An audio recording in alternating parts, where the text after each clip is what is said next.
Yeah, that's what I was saying. Dolores, if we do something with the ESD, do we have to abstain? Me, Kyle and I? This is just to, You're not gonna receive any benefit of it. I mean, like money, monetary, Only for financial gain. right? So We get, no, we get something to drink, eat every now and then. that's a little less than the amount. How are you? No, I don't think so. Perfect. Thank you, sir. Appreciate it. I'll show it to you after the meeting. He said to get it.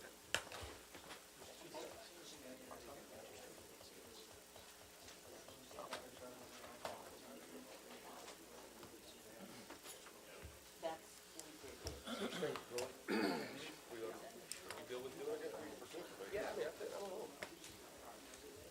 I mean, really, it's only, we're not ready. You know, it's only for the fire department, not for this, so.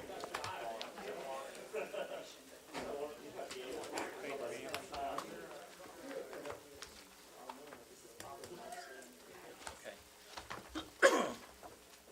201. Thank you.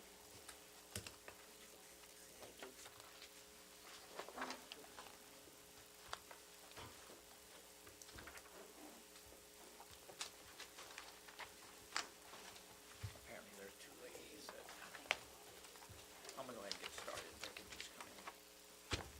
They can do it also. Pledge of allegiance and the prayer. I'd like to bring the meeting to order. If everyone would stand with me if able. If you'll join me in the Pledge of Allegiance, and then we'll have a prayer from Councilman Bullock. I pledge allegiance to the flag of the United States of America and to the republic for which it stands, one nation, under God, indivisible, with liberty and justice for all. Father, we thank you for this day. We thank you for the many blessings we have received. Father, we look upon all of those that dedicate themselves to the success of the city of Weimar. Be with them. We also thank you, and may we reflect on this Christmas season and what it means. You so loved the world that you brought in to the world your Son for our salvation. In your name we pray. Amen.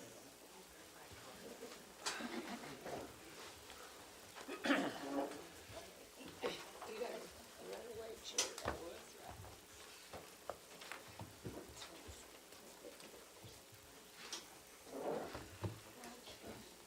Okay, I want to welcome everyone to our December 12th regular council meeting.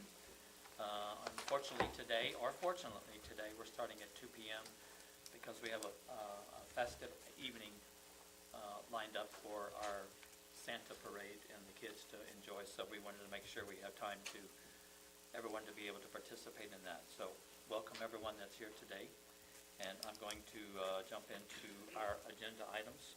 I'm going to ask council, first of all, before I get started, agenda item number 13 and number 14, would you just by a nod give me an okay to move it to after agenda item number 6? If you want to know why, I don't want to say, but I'll tell you. That's fine. I just know what puts you. Has to do with my Friday. Okay, here we go. Don't call anybody. Yeah. It's a wonderful thing. It okay? is. Yes, It sir. is. Got to get the kids home safe. Yes, That's a that's fact. part of the parade. They can't get to the parade if I don't get them home. We'll move to agenda item number 3, city manager report. Mayor, Council, I want to bring to your attention that in the past few weeks, the 4 big water leaks that we had going on, those have been 100% completely repaired. So we had the one in front of Stavino's that had been leaking, and then just west or north of that, there was a leaky fire hydrant. And then we've got the one out here under the railroad tracks right off of Mechanic, that got repaired. And then also there was a ongoing leak behind the fire station, just right across the street, that got repaired as well. So, those leaks are repaired. I also want to bring to your attention that the bucket truck, the new bucket truck came in this week, and it's still be a couple of weeks before it goes in service, but it's out here set up on display, so if council or anyone wants to take a look at that, so feel free to.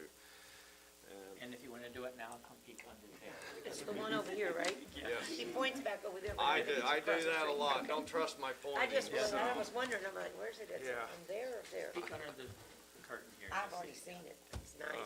And then with that, Derek, you have a report?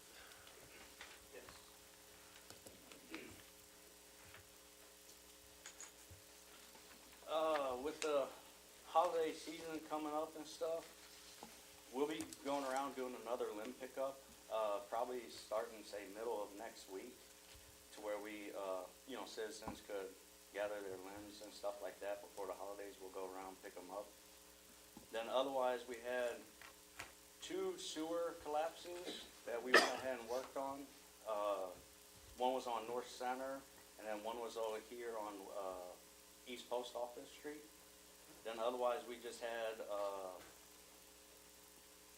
small individual outages, about 8 of them throughout town within the last month or so, but it's just, single houses or something like that. Then otherwise, we've just been going around town reading meters this week, so. Anything else y'all have? Questions, comments, concerns? Yes, Derek, I'm not sure if you could just look at it. It's 400 East St. Charles. I almost lose my tire every time I get to that intersection. I don't know if it's the state's problem, but it's somebody that need to take care of it. It's just a hole. I thought about going over to Butters. I got asked Butter if I could get a bucket of dirt or something to put in that hole. Okay, we'll take a look. It's right there at the intersection. He just Okay. hid back there. I know. I forgot he was here. Butter, it's money. I'm standing up. No, I wasn't going to Butters to get dirt. I'm gonna let Derek do that. Yeah, I'll take a look at that.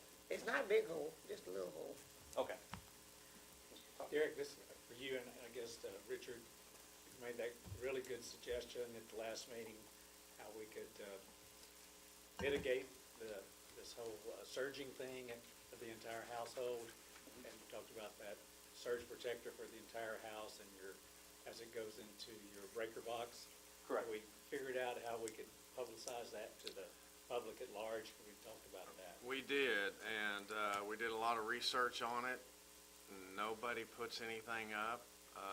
We did find some stuff. We talked with city attorney on that, and he gave recommended language of what we should put up, so we did post that on our website.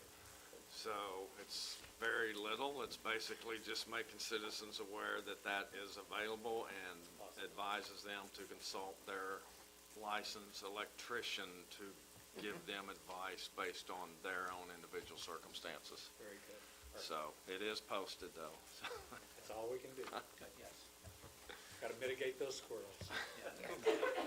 Anything else? Derek, I just want to thank all the guys for their effort in reading the meters. Oh, yeah. They did like in half the time we expected, so Right. they did a great job. Thank you. Thank you, Derek. Thank you, Derek. Derek. Thank you, Derek. Merry Christmas. Chief?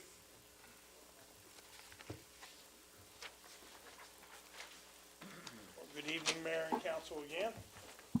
You have the sheet in front of you, but I will highlight for the public's benefit that may be watching, we had 366 calls for service. They had 196 traffic stops this month with 10 arrests. Both the calls for service and the traffic stops is an increase, but the arrest was a little bit of a decrease, not much.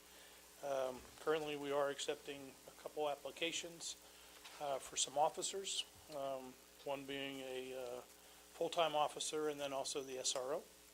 And then we'll continue, because of the holidays, traffic tends to pick up, so we're going to continue to monitor traffic to try to help reduce some of the crashes. And with that, I'll answer any questions you might have.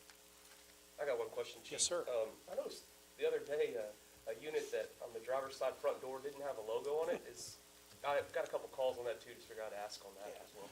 That one was a deer, was a little anxious and ran across in the city and ran right into the side of the car. Gotcha. And it's in the process, it'll go to get striped. The doors was replaced, Cavender did that. We're just limited, we only have really 4, so to speak, that the officers are sharing. So that's in the rotation, so I don't like it being out there, but, it'll be rectified in a couple weeks. I think it's the 13th of January, it's scheduled to go get re-dec out, so it will have the new logo on it when we get it back. Perfect, thank you. Yes, sir. Chief, thank you for that information on the code info officer and SRO officer. Appreciate you continuing to pursue that. Did we ever get a written agreement back from the school district so that you and the chief could act if we found somebody specifically for the SRO? No, sir, I have not received it yet. Thank you, sir. Very good, thank you. Thank you, Chief. Thank you. Thank you, Chief. Misty?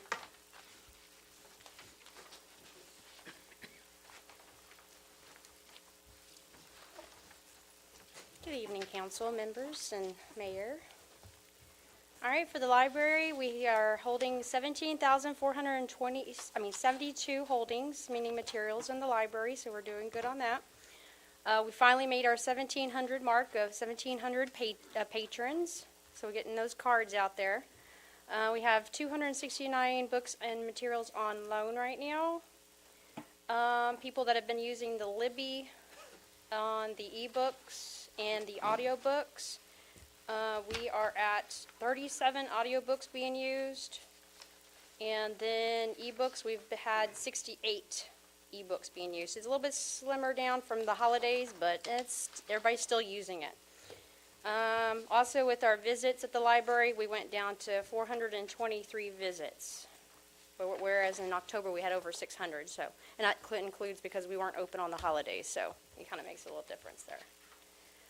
For our calendar for December, we have an upcoming arts and crafts. We are doing eatable gingerbread houses, and then some other arts and crafts that day. We're going to start it at have it here on 4 o'clock, but we're going to start it at 3:30. As soon as kids get out of school, they can come on over and join us in doing that. We also have a pajama movie night. We're going to do the Disney movie, The Muppet Christmas Carol. And it'll be showing at 2 p.m. and we're going to be doing popcorn and hot chocolate. Other than that, that is all. If y'all have any questions for me. Huh? All right, we'll keep doing the do. All right, thank y'all. Thank you, Misty. Merry Christmas. Mayor, this concludes the city manager report. We'll move to agenda item number 4, citizens' presentation and comments. In accordance with the Texas Attorney General's opinion, any public comment that is made on an item that is not posted final agenda will only be heard by City Council. No formal action, discussion, deliberation, or comment will be made by the City Council. And normally I just ask because some folks walk in and not aware that they need to sign up for citizens' presentation. Is there anyone in the audience that wishes to make a comment in citizens' presentation? Okay. We'll move to agenda item number 5, approval of the minutes of the November 14th regular council meeting. So moved. Second. Who'd you get, Dolores? Okay. I have a motion from Ms. Roberts and a second from Mr. Tucker. If there are no corrections or additions, all in favor say aye. Aye. All opposed? Motion carries. Okay, agenda item number 6, report on financial statement. Mr. Mason? Mayor, council, I'd like to bring your attention to pages 17 through 26 of the council packet. Take a comment on the first page, the investment report, on page 17. There are 4 CDs coming due at the end of December here. Last week, Richard and I met with the gentleman, Colby Anthony, from TextPool, and it was a very informative meeting. We learned a lot about how TextPool works, and basically we're going to get, if we invest with them some more, we already invest with them, but if we put more money into the pool,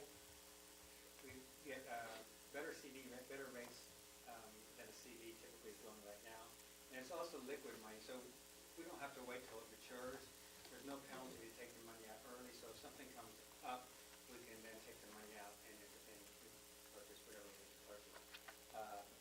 A lot of the money that I would be putting in there will be EDC money, EDC funds.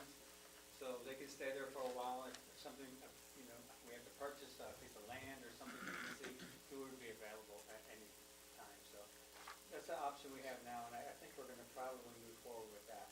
Move some money down into the taxable account. But that's all on that page. If you want to look through the rest of it, if you have any questions, I'll be glad to answer those.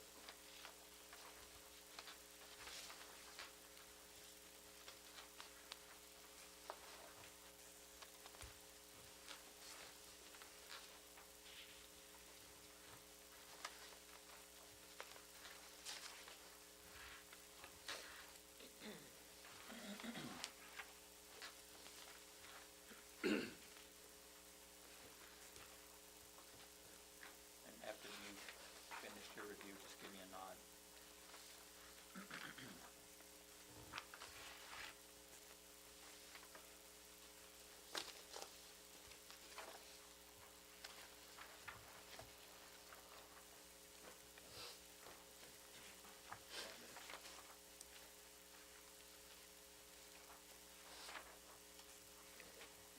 Kyle, did you give me those? Okay, fine, sir. Okay, thank you, Mr. Mason. Thank you. Anything else from you? No, that's Okay, it. well, Merry Christmas to you as well. Thank you. Okay, here's where I'm going to, we'll go to agenda item number 7, approval of accounts payable and the transfer of funds. So, Dolores? You got Roy this time? take it. Second. Okay. I have a motion from Mr. Ulrich, Councilman Ulrich, and then I have a second from Councilman Christian. Open for discussion. All in favor, say aye. Aye. All opposed? Motion carries.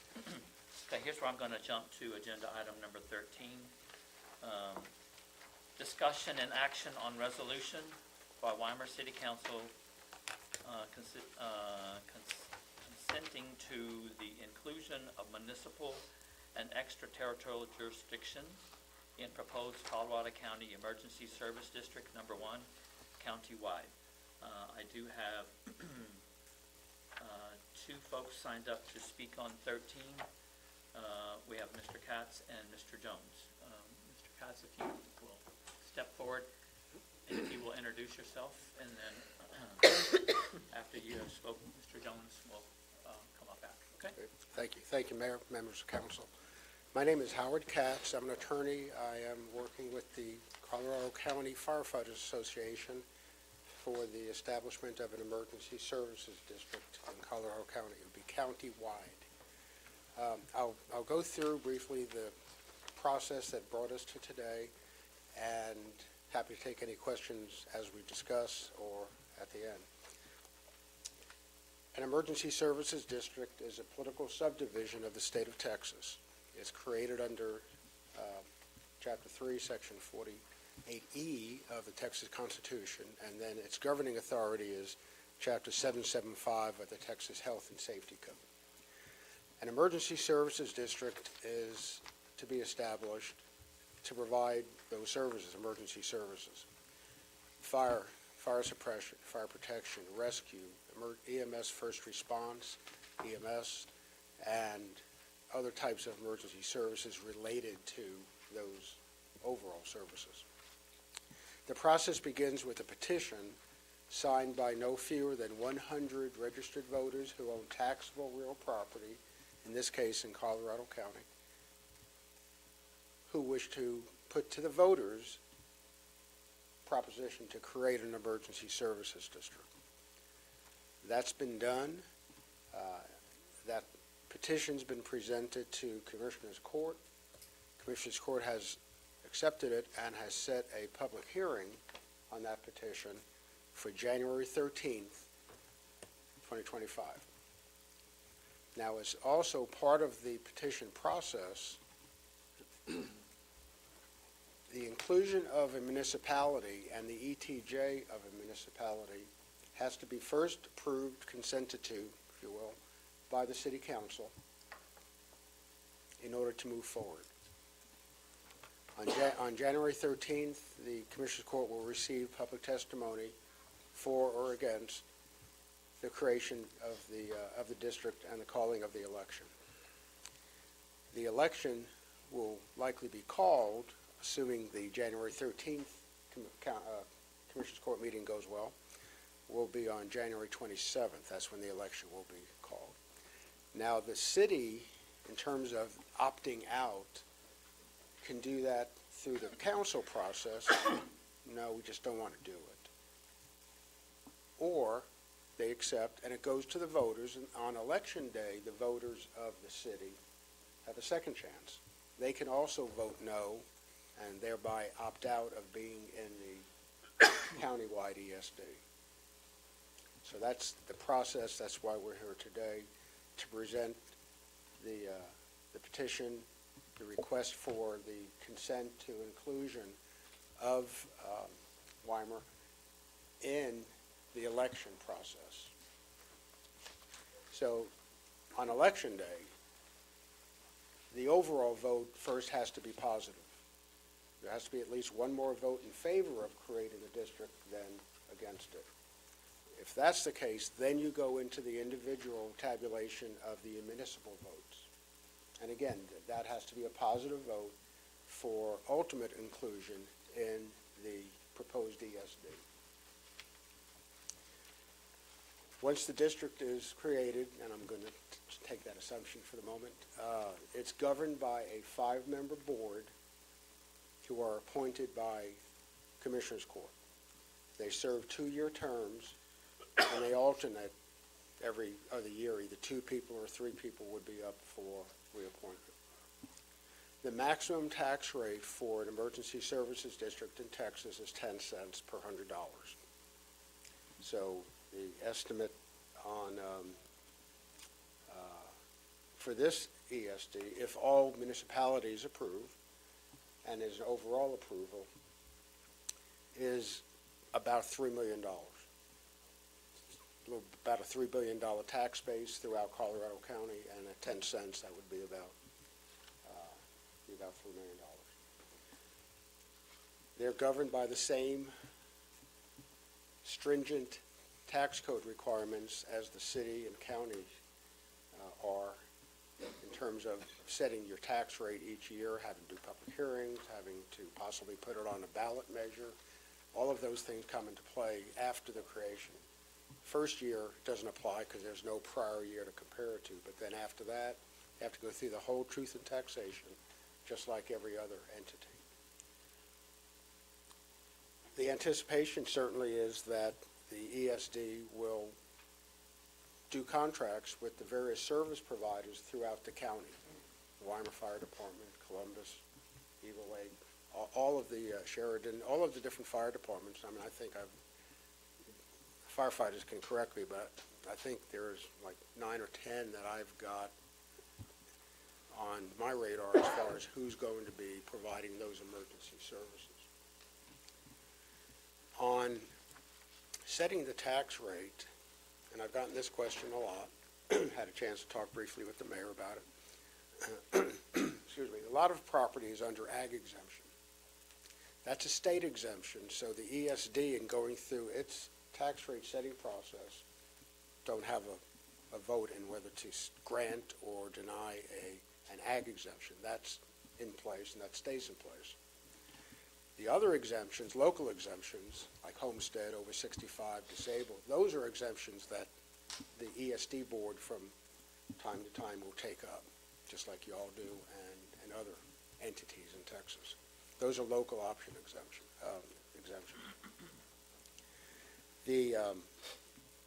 The process for naming who's going to be on the board, as I said, is done by Commissioners Court.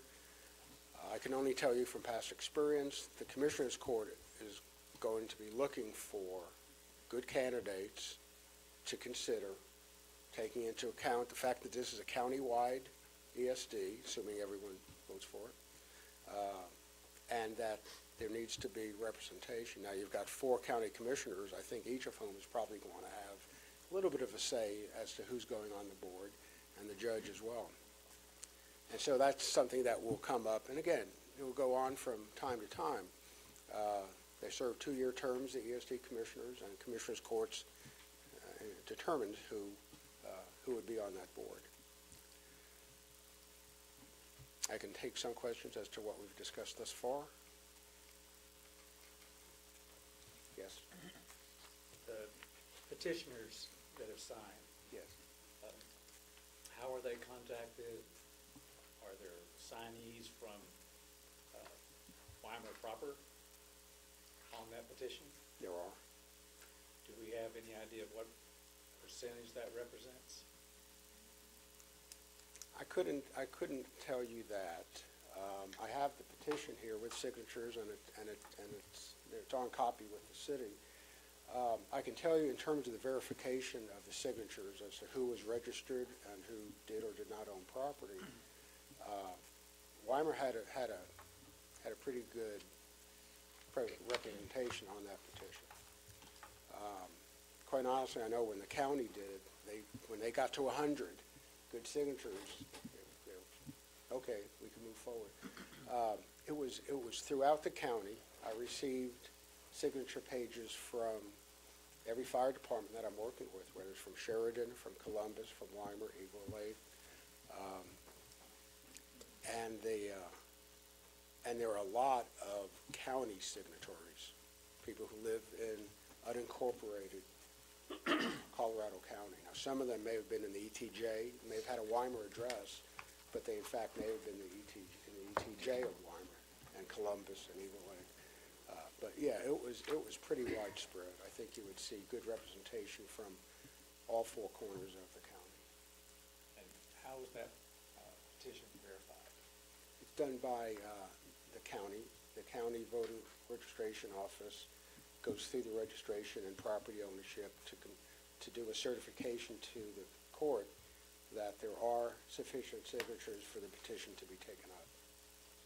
And of course, this is going to create another taxing entity, correct? Yes. Up to, say, a max of 10%. Right. I'm thinking about Weimar proper. How would, whatever taxes we pay in, how is that going to be, I guess, meted out or measured for Weimar proper so that taxes paid are requisite, but the service is received? That's really, that's almost the bottom line question. You say, what's in it for me? I did some calculations, and math is not my best subject, but I estimated that Weimar City would probably, at a 10-cent tax rate on the current valuation, would contribute about $246,000 to the ESD. And I have the other cities as well. I can get them if you'd like. I think Eagle Lake was like maybe 180 something, and then Columbus was about 380, and then the rest came from unincorporated Colorado County. So I mean, that's something to be mindful of.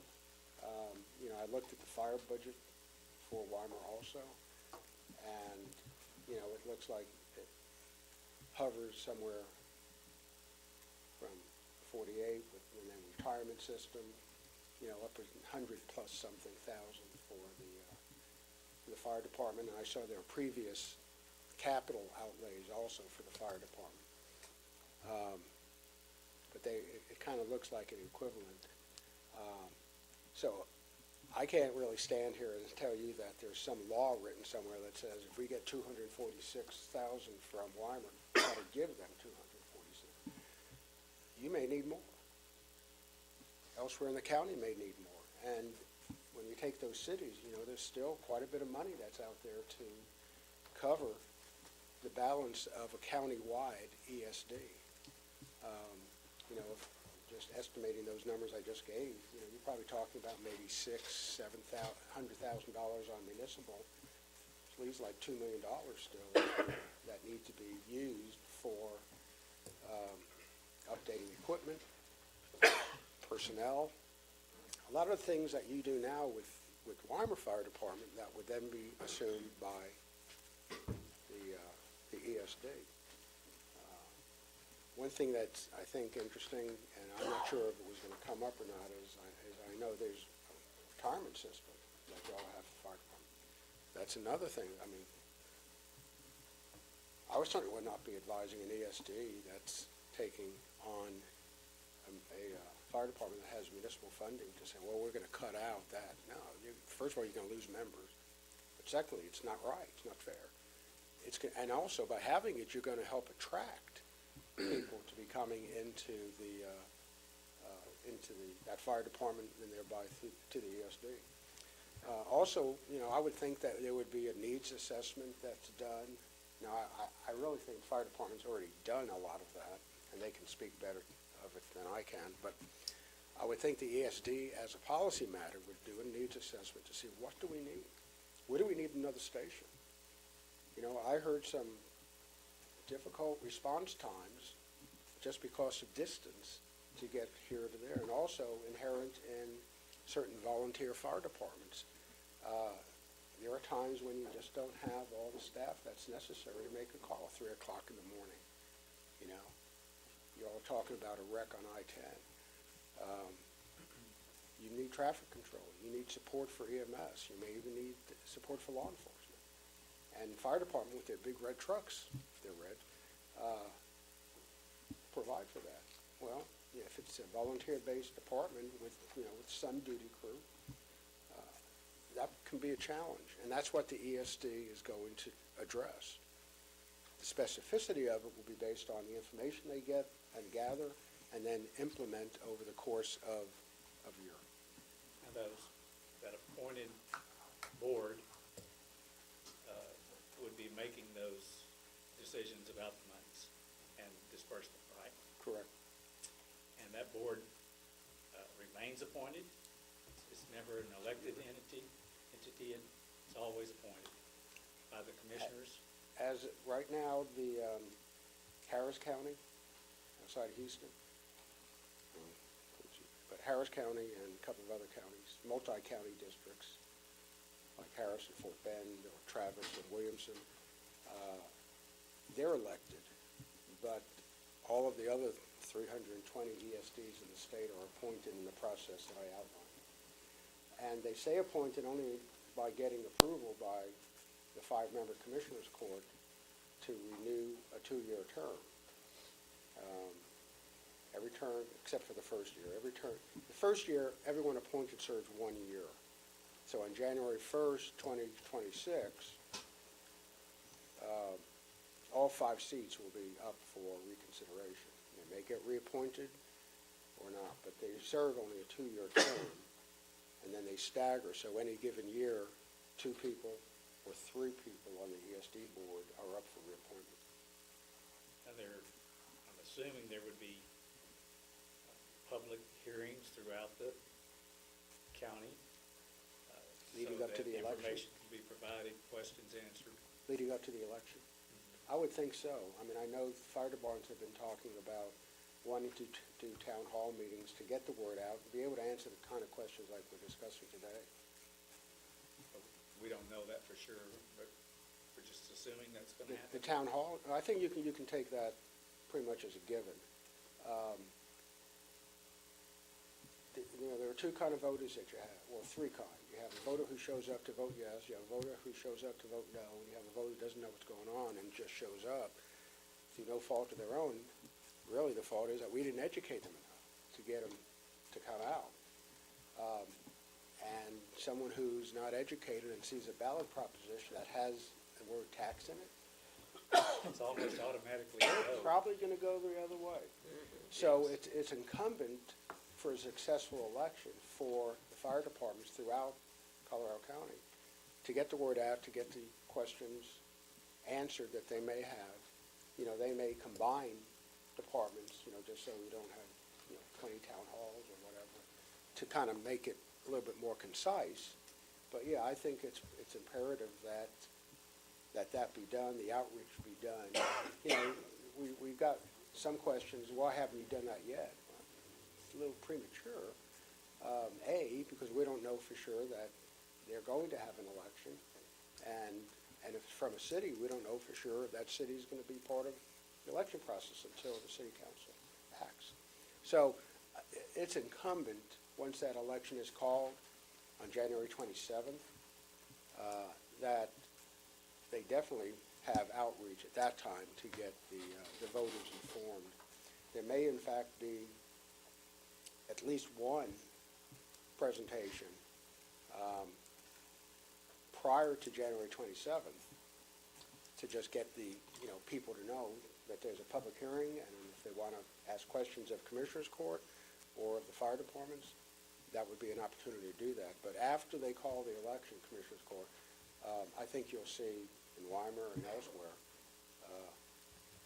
outreach by the fire departments to explain why we're trying to do this. I have a final question, kind of two-part, and that would be, with Weimar Fire Department, because, they're autonomous, they decide what they're gonna do with their monies, how they're gonna protect us as citizens and the portion of the county that they're responsible for. Do they, would they lose that autonomy if this came about? That's part one. That's part one. Let me take that one. Also a good question, because not only a member of council is going to ask that question, members of the fire department say, what's going to happen to us day after? They're still a nonprofit corporation. They're a volunteer fire department. They're going to sign a service agreement. There'll be some measuring tactics that are in that contract that say, we want you to strive for this kind of response time. We want this kind of coverage. We're obviously, when I say we, I'm talking about the ESD board, going to require a budget, just like you do, a budget from the fire department that says, what do you propose? It'll be up to the ESD board, just like up to council, to determine yes or no, or line item questions, or things like that. As far as how they do their training, how they do their responses, who are going to be station captains, other officers, things like that, recruitment, junior firefighter programs, that's still going to be generally within their bailiwick. But moving forward from that to response, and do we have enough equipment? Do we need another set of extrication tools? Is our fire station in need of repair, expansion? Do we need another location? Because again, we're now part of a county-wide, so mutual aid, automatic aid become important in that process. That would still be within their realm. And final question that you referenced to some extent earlier, and that is, what is the advantage to Weimar proper with this? Well, a couple of things, I think. One,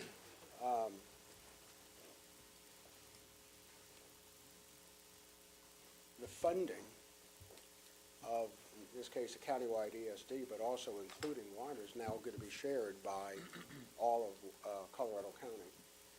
The other is, there's some benefit, I think, that would come both to council, but also the residents and taxpayers of Weimar, that the ESD that they're now paying this tax to will be handling the funding for Weimar Fire Department, which will either free up funds to be used by the city for other things.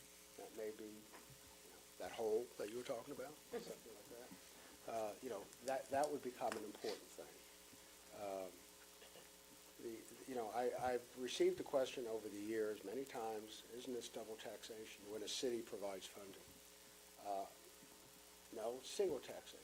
It's the ESD that will be receiving the tax funds, in this case $246,000 from Weimar, to provide these services.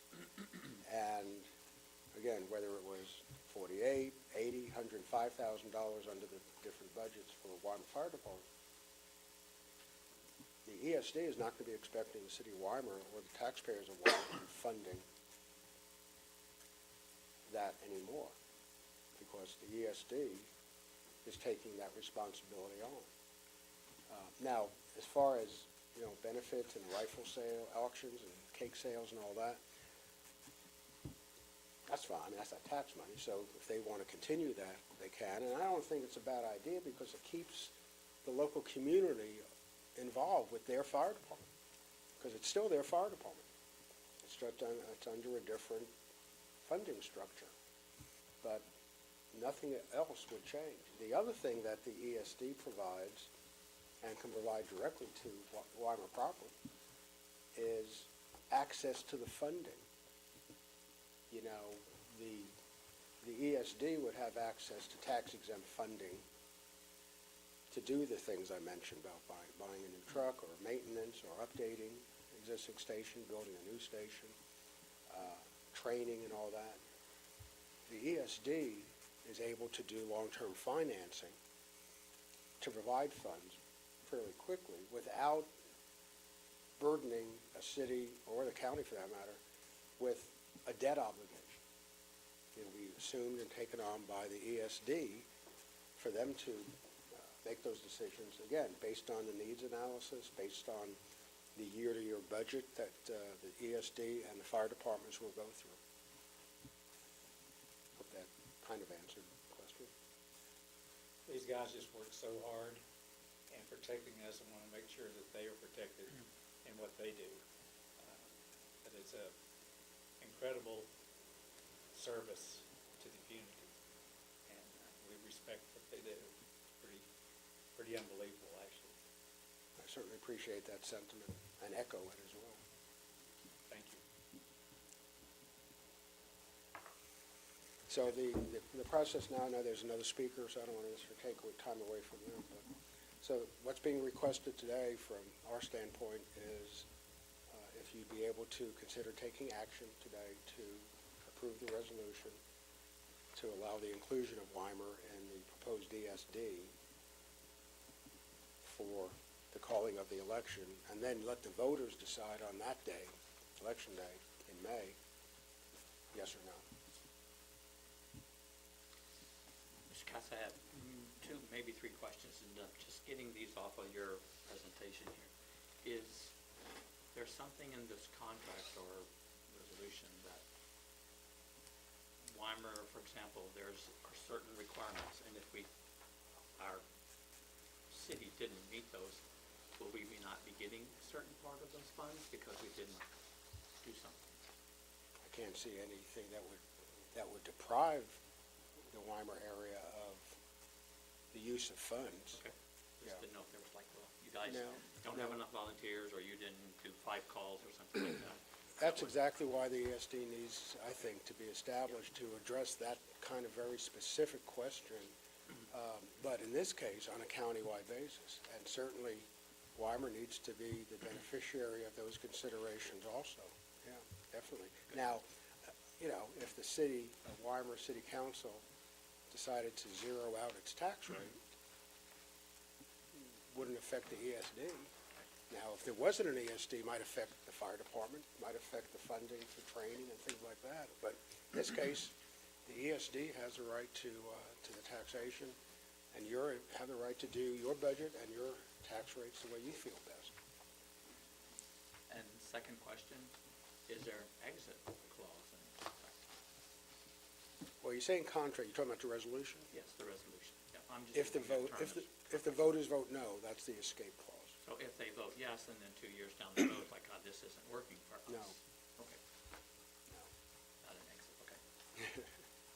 Right, it's, and it's kind of apparent why that would need to be the case. The city approved it, and now they say, well, I'm not sure we really want to do it. But the ESD and fire departments will have taken steps based on needs assessment and other requirements.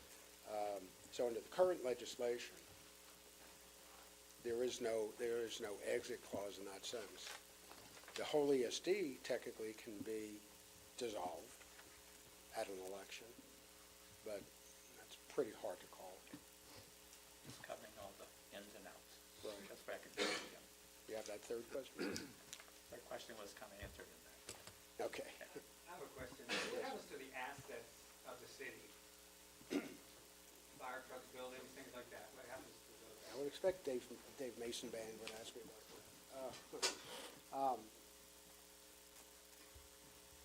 The creation of the ESD does not change ownership of any assets or the leasing of assets by the fire department from the city. And it doesn't change any assets that the fire department currently has on its own into the ESD. It doesn't automatically happen. And again, I can only give you my experience. This is not a guarantee how this ESD would operate, but this is, I think, the mechanics of it. So let's say the fire station is owned by the city, and you allow, maybe there's a $1 a year lease or something with the fire department. You still own that fire station. It doesn't change because you got an ESD. Now, the ESD, in order to have access to that fire station, and likely the apparatus as well, will need to have a separate agreement with the city and say, okay, we want to use it, and let's work out a fair compensation. Same thing with the maintenance on apparatus, where if you own the apparatus, and currently, I think when I saw in your budget, that was approved for the fire department, you pay for the maintenance of that apparatus. Well, there's no reason why you should have to continue doing that if the ESD is now responsible for the services and collecting tax money to do those very things, repair, maintenance, improvements even. Any future assets purchased would then belong to the ESD? Correct. Including anything purchased directly by the fire department. Statute was amended about 9 years ago, something like that. Anything bought by the service provider using district tax funds in full or just partial has to be by law titled to the ESD. But anything prior to that, current assets, doesn't automatically at all become ESD property. On the funding, so if the city of Weimar was contributing $250,000, is Weimar Fire Department guaranteed to get at least that every year, or could they be getting less or getting $500,000 if the ESD? Yes. I mean, again, hard to speculate. I would think, based on the numbers, based on what the unincorporated areas contributed, that seems like the place to start. This area is giving this much, we're not a charity, we're not supplementing the northeast part of unincorporated Colorado County.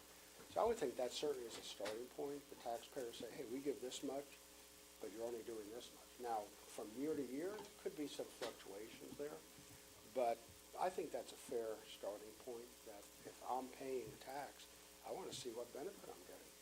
I'm not giving my consent to be included in the ESD necessarily to improve that part of Colorado County.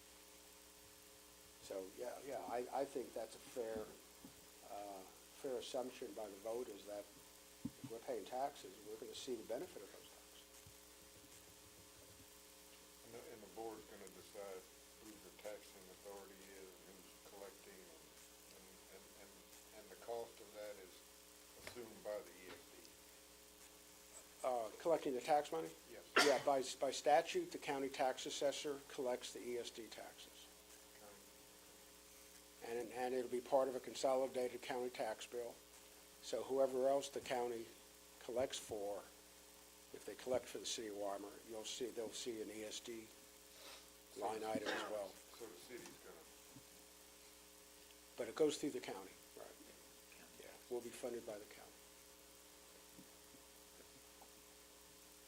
Anyone else? Thank you, Mr. Cox. Thank you very much. Mr. Jones? Before I get on some questions, you answered a lot of the questions. But the deal main thing I was concerned about is how the wording was done on the agenda. To me, it was a bunch of weasel words. It should have stated something about this is proposing a taxing entity in the future. But it really doesn't say that. So it talks about inclusion. Most people don't even know what EJTs are or anything else. The public to me, really didn't get a good vibe on what all this is about. With that being said, I am not against this going before the voters. I just have a lot of questions that you had, and Butter, how it's gonna affect you, and your thoughts on it, because it's really gonna affect you and your department. Now, is there a cap on the tax rate, or does that change? I kinda heard what you said. It's constitutional. It is set at 10 cents per hundred forever, for eternity. Could be a constitutional amendment, can I continue to speak? If you'll, yeah, Sure. if you'll step up only because, If the state legislature proposed a constitutional amendment that had been voted on statewide, I guess it could change. This statute came in 1989, for 10 cents. There's been about 3 attempts to get an amendment for 10 cents. Okay. Does it automatically start at 10 cents, or can it start at less? That's a great question. The proposition will say 10 cents, but the board, the ESD board, has to set the tax rate. And like I said at the beginning, they're subject to the same truth in taxation as, So the answer is 10 cents. I mean, because that's the government, that's how it works, so. Mr. Betancourt's bill was very explicit that the intent for all governing tax bodies in the state of Texas is that they can't collect more tax money. Well, I get it, I get the deal, but government will start out at 10 cents, so. The question is now, is there term limits on these guys? There's no term limits, so they could be in it for 50 years. Yeah. Now, my question is, you take like Bernardo, which has no taxing entity. They raise their own funds, right, Butter? They don't have a city contributing or helping them out. And I'm just wondering, considering is how, and maybe Rock Island too, I'm sure they're not incorporated, I don't think they get any taxes or anything. They get county funds. They do, county, yes, they all get county funds, that's correct, that's We all correct. get county. Yeah. So, I'm just concerned, I'm not in Bernardo County or over there in Bernardo, but how they get funded. Like you talk about here, what's the equity of funding? That's the big deal. Do the big boys get most of the money because they control most of the board, or et cetera? Because as you well know, Roy, you had to come to me one time and I had to write a check for over, $300-something thousand for a fire truck for the city, for the fire department. So if you do, and what you're saying is, then the city would not do that anymore through this, through the EDS. Right? I'm going to make the assumption that when the ESD is created, when the ESD is funding fire departments, that the city is not required to continue to provide the funds. Okay. That becomes the ESD's responsibility. I'm not going to say that we can, that's a decision for the city council, but my preference as an attorney for the ESD is that the ESD and the service providers know who is in charge now of emergency services, and having two masters can make it complicated. So I always argue against multiple sources of funding providing services. Well, that makes sense, because the city, I don't know, is it $15,000 a year right now? Is that what it is, $20,000 we give the fire department? It's roughly 80,000. 80,000, so that goes away, because you'd be double taxation. So, now, my question is, if the people that are pushing for this, are they pushing it for a full-time fire departments? Now, I think Sealy has firemen during the day, volunteer firemen during the night. And, Butter, I don't know how you feel about that, but that's gonna cause some conflict. I just, people, the paid ones are the same volunteer guys, and et cetera, et cetera. So, the other thing is, you brought up, David, if their maintenance needs to be required on that equipment, and the city owns the equipment, what I heard from you is this group would then pay for the maintenance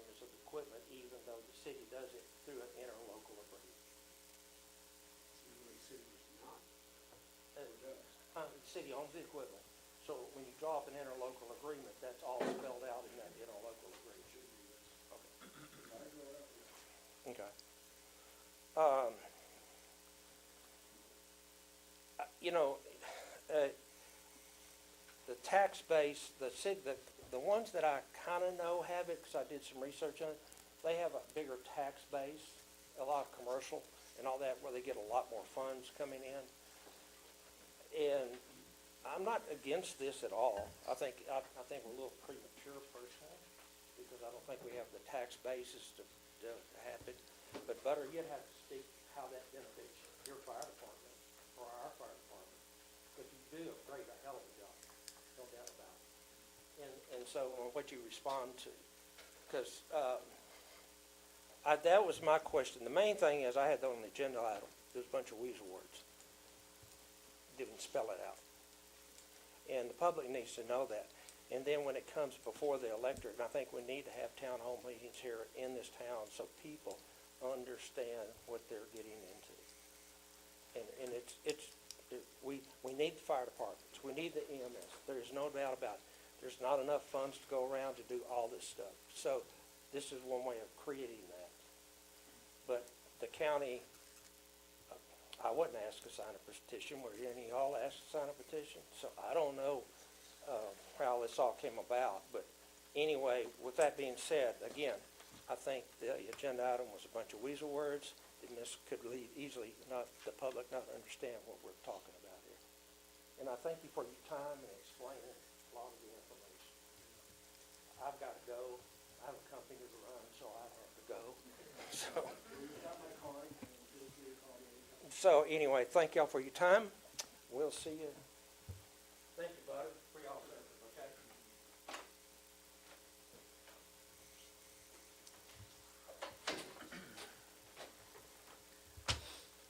Mr. Brandt, do you have anything that you want to add? Yes. I'm not forcing, it was just, you're our local person, so. Butter, because you're local. Yes. So, as Randall was explaining, we don't want to get paid. We don't want to be paid firefighters at this time. Maybe 10 years from now or 15 years from now, yes, because it may be needed. But as of now, I don't foresee it for the next 10 years, minimum. So none of this money is going to go to any kind of salaries or anything. All we need is help to buy equipment and keep the fire department afloat. Thanks for the $80,000 budget. We get $28,000 from the county. Our expenses are probably $150,000, $175,000 a year. The rest of that comes from donors. I mean, what if they quit donating? We're done. We have aging equipment that needs to be replaced, and there's no funds for it.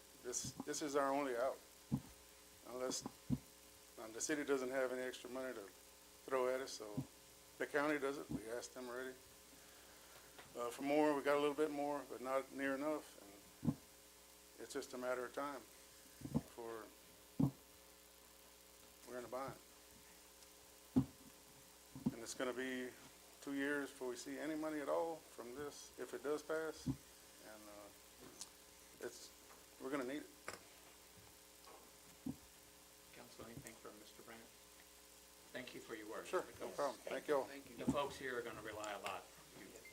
And Merry Christmas. Anyone else?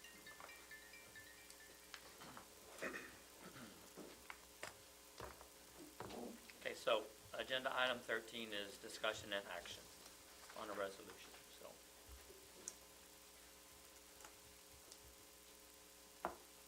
Anyone wish to make a motion on the resolution? That's my first call. What's the resolution number? Well, it's not, it's just basically you're saying, is that correct? Well, I would move we approve the resolution, including City of Walmer and the ESD, District Number 1, countywide, Colorado. Second. I have a motion from Councilman Ulrich, a second from Councilman Scardino. It's open for additional discussion. All in favor say aye. Aye. And note that Mr. Tucker's not here, Doris, and All opposed? Okay, motion carries, unanimous. Move to agenda item number 14. Discussion on updating definition, single-family home occupancy. Mayor, council, so this item brought it back forward from last month's meeting, so there was some discussion regarding language. You have a copy in front of you Thank of you, Mr. the Katz. email that took place between council member Tucker and city attorney.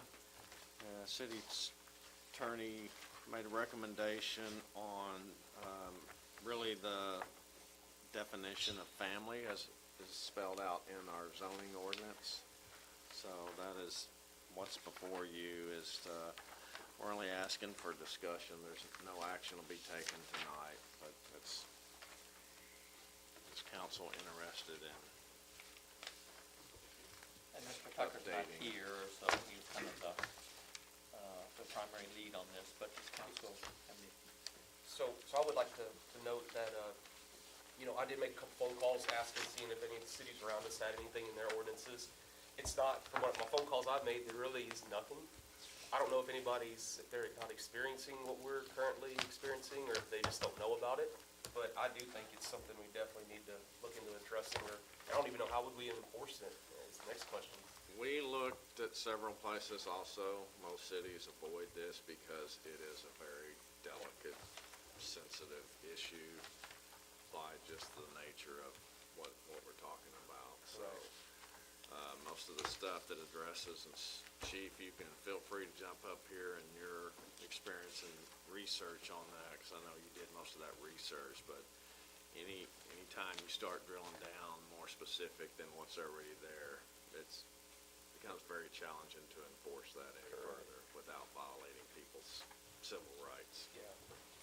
Is there a way of maybe, putting it more on whoever's leasing out the house that, say, if you're leasing it out to 8 different families in a single family residence, is that what you could do on that either? Again, that starts violating. Yeah, And so now you're saying lease, what if somebody actually owns? well, true. See, Or I guess the there's- owner. See, now already. Yeah. So now you're there's some discriminating. Yeah. So, and that's why people just generally just Yeah. don't get into it too much. So in other words, there's really nothing we could really do, correct? Oh, it sounds. You can change the language, but Yeah, if you're not again, how are enforcing you it. gonna go and really force it? I would imagine as long as it's not creating a nuisance. Yeah. True.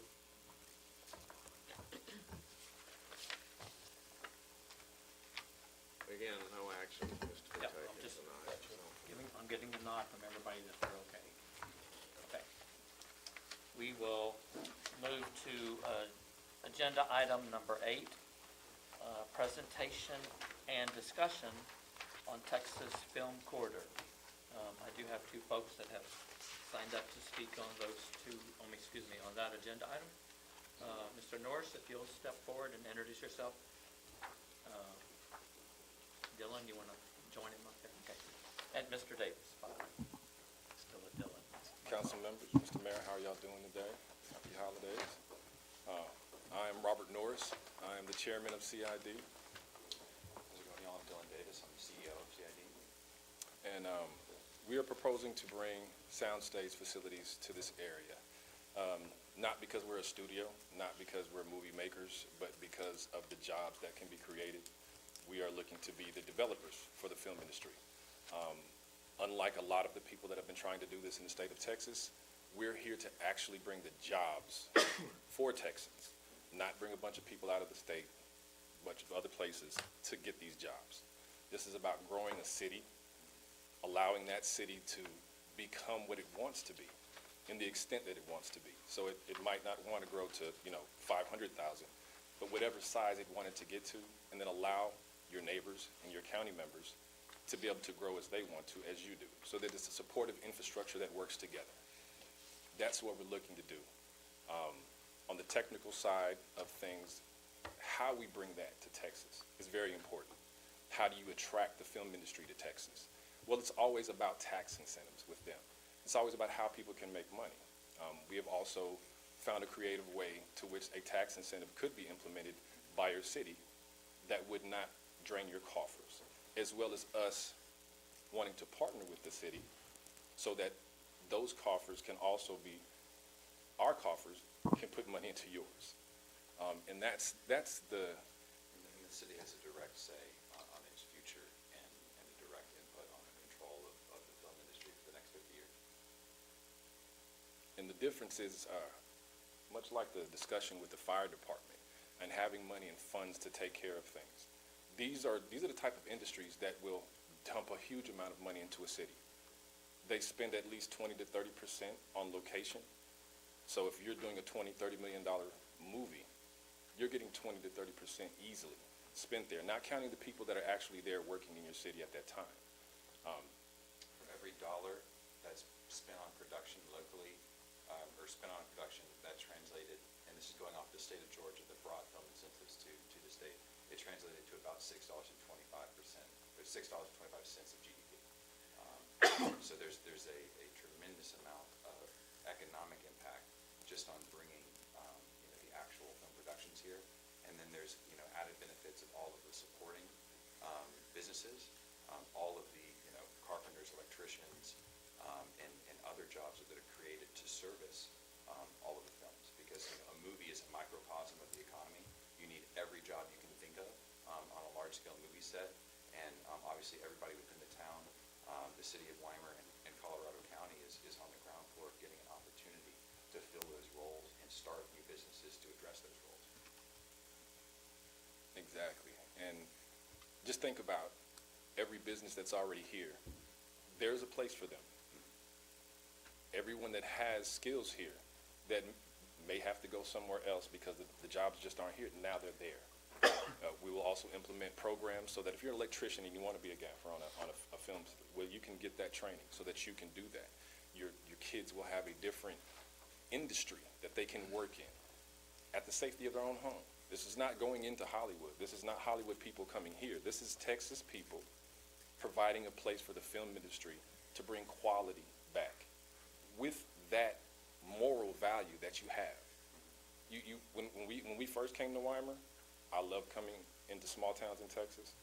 People say hello. They smile at you. They invite you to everything that they're having. That's welcoming. That's a big difference. I was born in California. I'm a military brat, though. I've never lived there as an adult. I refuse to. I've lived here for the last 21 years now. I love Texas. And I just see an opportunity that can not only make a lot of people a lot of money, but can change the way things happen in small towns. Having jobs that will attract plenty of the young people, as well as people that are looking to supplement the incomes that they have now. Well, now you have you can have a passive income because of what you do or what you have done in the past be something that would be valuable for the film industry today. So, The fire department has to be leased out on set. Mm-hmm. They need people.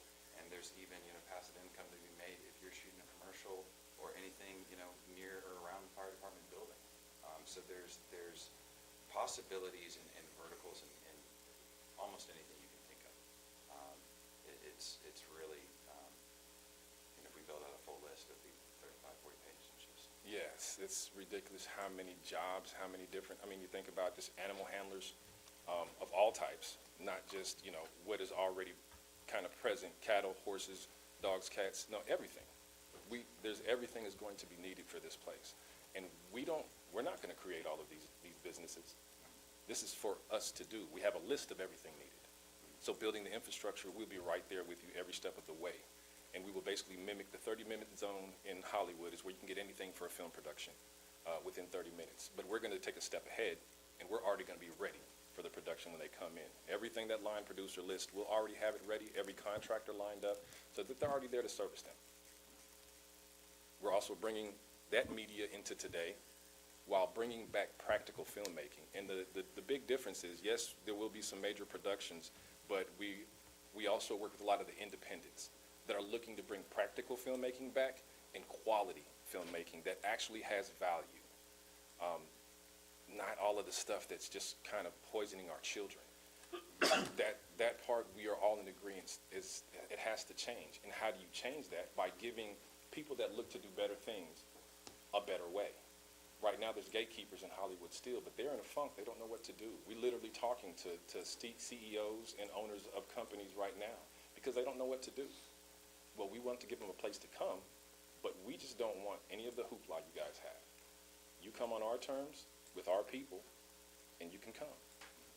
You know, Texas is the 12th largest economy in the world. Bringing, the industry of Hollywood here, Weimar being on the ground floor of that, 50 years from now, I can't even, think of what that looks like. I'm an IP creator and a filmmaker myself, so, I'd be looking to move out here and make my films out here. This is something that a tremendous amount of young people want to be involved with. We had a few meetings in Schulenburg as well, and we're talking with some of the people there, and they're like, yeah, our kids went and left and never came back, and we need a reason to bring them back. We're introduced to Mayor Kohler, fell in love with the mayor. We're showing around the town. Love Mr. Wooden as well, and just seeing how y'all conducted this meeting here, I was like, oh, everybody knows each other. Yeah. Everybody knows each other. Everybody has a relationship with one another. Real community. This is one of those places where if you show up and you red flag somewhere, everybody's gonna know about it. Yeah, and it's real community, and being able to give that to them. And then the great thing about productions in this area, with all of the land, we're not looking to buy everybody's land. We're not looking to do all that. You can do production leases with any of the productions. It's all about having the space. So someone owns, a nice 20 acres or something like that with a pond on it. A director or a producer sees it. Oh, that's a beautiful place. I have some scenes of it. Okay, well, we can reach out to the people because they're a part of the Texas Film Corridor. The people of Weimar, the people of Colorado County, Fayette County, they're a part of the Texas Film Corridor. So it's not about us making all the money. We're just the developers. We'll own a piece of it. It's about everybody being able to benefit. That's the big thing. None of us are greedy. All of us come from humble places. I'm an ex-Air Force veteran, did my time, raised my family up. I'm normal. I've never been rich. Raised them in Texas. Raised them all in Texas. All of them graduated from college and high school here in Texas. So I'm sold. So let's sell everybody else on this. That's all we're asking. Could you give them an idea of what your campus would look like? Yes. So our goal is to have three or four different properties. Our main one is just right across the highway by the Love's Truck Stop. That will be 9 sound stages with an animation center, with some on-site living, everything so that the studio is self-contained. We can bring everybody in, everybody has a place to stay. You have to stop filming right now. Yeah, we gotta let him go. It's one of our benefits, and it may be not sometimes a benefit. That was just for us. Just for us. That was just for you, correct? But yeah, anyways, it's 6 20,000 square foot sound stages and 3 40,000 square foot sound stages. Some of those sound stages will have upgraded technology in them. There's, set mills, prop workshops. Every sound stage is meant to have an office and all the facilities needed so that every production can come in and be self-contained just within that building. These are areas that do have a priority placed on privacy. These aren't, this is not supposed to be a rah-rah area because Brad Pitt's coming in the building, you don't want anybody to know he's there.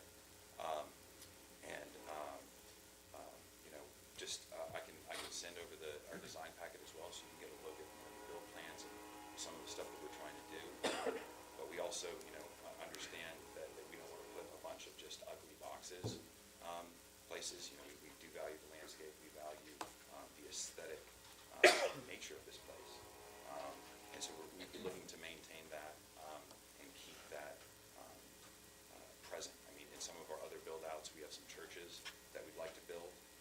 And we know that a big bit of history is the painted churches in the area. I don't see why we don't focus resources and at least with the town of Weimar, Schulenburg, and craft 2 new churches that sort of add to the painted churches that are already around. it's sort of limitless with the sort of things that we can do. And with the soundstage facility, one of the big things is, that he was talking about is being invasive and not being that eyesore, being something beautiful people can see and say, what is that? Oh, as they go by. So it's about having something original. He's also the concept designer for that with an original design that we have, so it's a Texas-born thing. It is going to be completely about how the people of this area service those productions and how those productions fall in love with the people. Much like in what they call Trilla, Georgia now, the boom that they had there registered in billions of dollars of infrastructure buildup. It's all about where you guys want to set your marker, how big you want to grow, and on your own pace at your own time. If you want to keep it as small as you want to keep it, the appeal of the town is already there. If you want to grow much bigger, the industry is there. And it gives you guys the call on how it rolls. So, any other questions you may have, folks? I think the last thing would be the film incentive that we looking to pass, the transferable tax credit. That, it passed would make Weimar the single most lucrative film location in the entire United States. Regardless of state, we would be competing with countries. We would be competing with Canada and South Africa for productions, and maybe even England. The plan that we have is to, get as many, eyes here as possible. Questions? Comments? For the city of Weimar, y'all would be using all of our infrastructure and would need it to that side of I-10? Yes. Yes. So electricity, sewer, water? Yes, sir. We'd be looking to, I believe, annex the property that we purchased into the city, into the county. And then I think there's a power substation not far from the Luz. I don't know if that's usable or what that logistically. I think there's a proposed data center that's supposed to go on the 32 acres right behind that area as well, which would only actually, if something had to be done, it would actually allow us to innovate how that was done and how the power was distributed as well, working with the company. Because that'd be a lot of power for the data center. Yeah, a lot. So we can work with everyone. I myself and a lot of the people that we work with and some of the engineering firms that we've spoke with, we will figure out whatever is needed. And subcontract accordingly. And the big thing is we're not going to ask the city for $1. We want your partnership, but we're not going to ask you for money. We're looking to put money in. We're looking to give 5% of what we take in to the local schools and to the infrastructure of your city. That's period, point blank. We want to pay in, we want to buy in, and we just need you guys to accept us and allow us to come to your place. And the tax incentive piece isn't an agenda item today, but we're just trying to educate you guys on the huge opportunity that may be presenting itself. So it's just our time to tell their story. What is y'all's timeline? Y'all have funding already to? We have some funds. We're negotiating on closing and purchasing those lots of land right Yes. now. We have negotiation with some other big money investors that we're trying to get on board. But we believe a big linchpin here is the tax incentive. That's breaking the dam to get everybody to come in. These big entities, these big studios are fairly mindless. A great example is Tyler Sheridan Yellowstone for Paramount. They bought up all the land in North Texas, all the land in Wyoming, all the land in Canada for him to shoot on. And then New Mexico announces their 40% tax incentive, and they force him to move his entire production down to Arizona. By the time he moves his entire production down to Arizona, the money he would have saved with that tax incentive, he spent all on logistics. So they're not very methodical. It's one of those things where the second an incentive like that flags, you're going to be getting a lot of calls from people other than us. It's one of the things why we also need to, establish a film commission, because within, I think, the ordinance we outlined, every application is going to be a case-by-case basis. So that the city will literally get to sit down, or somebody at y'all appoint will sit down and review the production that's coming in. Yes. You'll get to look at their entire budget, what they're spending, what's the movie, what's it about. Who's the actors that are coming in, so you'll know ahead of time what will be coming, and you get to to choose who gets to come, which is a great thing, because the last thing you want is, a bunch of the wrong people coming to your town for no reason, and if you can avoid that by just simply having a film commissioner choose something else, it makes it very easy. And we also have a stipulation that requires a minimum employment from Weimer, as well as a minimum amount of money that has to be injected directly into the city. I believe that's $100,000 that we have. But with a big production, that's obviously, you're going to see way more than that. That goes up exponentially, yes. And there would be a coordination with your utility requirements, like, Yes, sir. you're gonna need so much water, you're gonna need, sewer that can handle X amount of waste. Yes, sir. And then that's on that's all on us. How you support the infrastructure. I mean, in part of the build out and what we have, everything that we do on site, we will take care of. But as far as what the city has to do, that is completely on the red tape that needs to be taken care of, and what we can offer in assistance, because we will be looking to assist in any way possible, because we would love to be breaking ground early next year, first quarter. We already have our land investor. We have 3 major investors on the table. It's getting that tax incentive. It makes Hollywood want to flood to you before we even put them in the ground. Having that tax incentive also puts us ahead of everyone else in the state that has talked about doing that, to the point where the one company whose name has been in the paper about it, Hill Country Studios, has even propositioned us to buy into them and own a huge chunk of what they do, and they become a part of the Texas Film Corridor. There's sort of an interesting tale on trying to go into a town that, and not, wanting to build a relationship with the people there. They had money, they had an investor, and they've been waiting to break ground for, 3+ years. And I would anticipate that happening anytime soon, because, the people don't want you there, you're not gonna do it. It's that simple. And we just thought it'd be the right way to come to everyone first, talk to them first, make sure that it's something that they wanted. The mayor reached out to me from the newspaper article, and I was so happy that day to speak with him. It was a great day. So if you have any other questions, anything else for us, I would really love to answer. Just a little follow-up, there's infrastructure that's to that property already, it's just a matter of, Richard, if this is correct, it's a matter of just getting it into the property, because there's already infrastructure out. Right. My point was, the volume that Yes. will be required is the question. And we have the capacity for that, so it's not a burden. And then the second piece, the tax incentive, Richard's got some information that he'll educate you guys on. Maybe we have it by January meeting or something like that, if that's the push that we need. But it was just for them today, is to get you guys educated and kind of get a nod or something. Did you mention maybe a support letter or Yes, something? a support letter from the city signed by the mayor. I think that would be so helpful in who we talk to, especially these next couple of investment meetings. I would like to have that if that's possible. And that's just a nod from council, because that's not an agenda item to approve, but just if you guys thought that was appropriate. Anything else? Thank you, guys. Thank you for your Thank time. y'all for coming. Y'all have a Merry Christmas as well. Merry Christmas. Merry Christmas to y'all. Move to agenda item number 9, discussion and action on resolution updating Texas Municipal Retirement System, TMRS, benefits for city employees. Mr. Mills? He's already on. Thank you very much, Mr. Mayor, members of the council.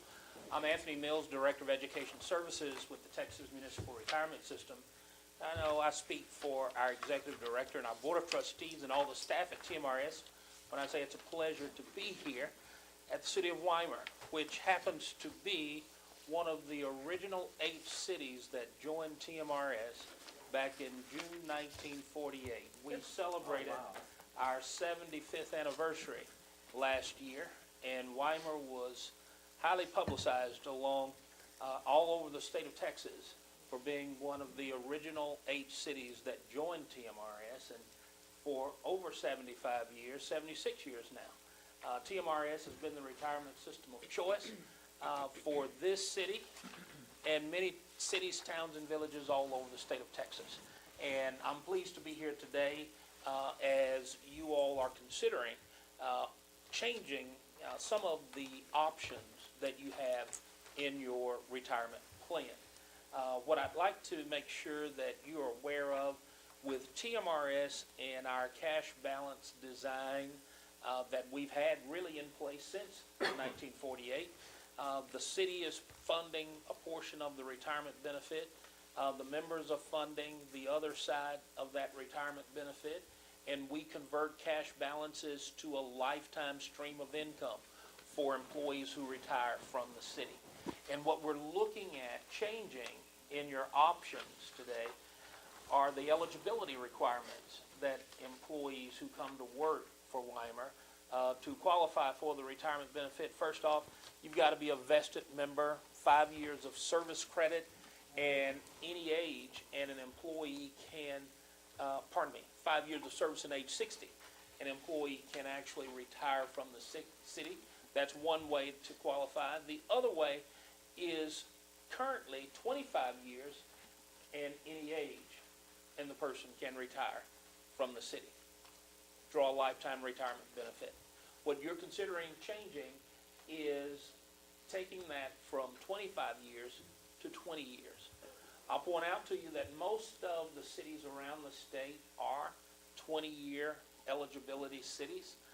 Most of the cities that you would probably consider your peer cities are 20-year any age eligibility cities.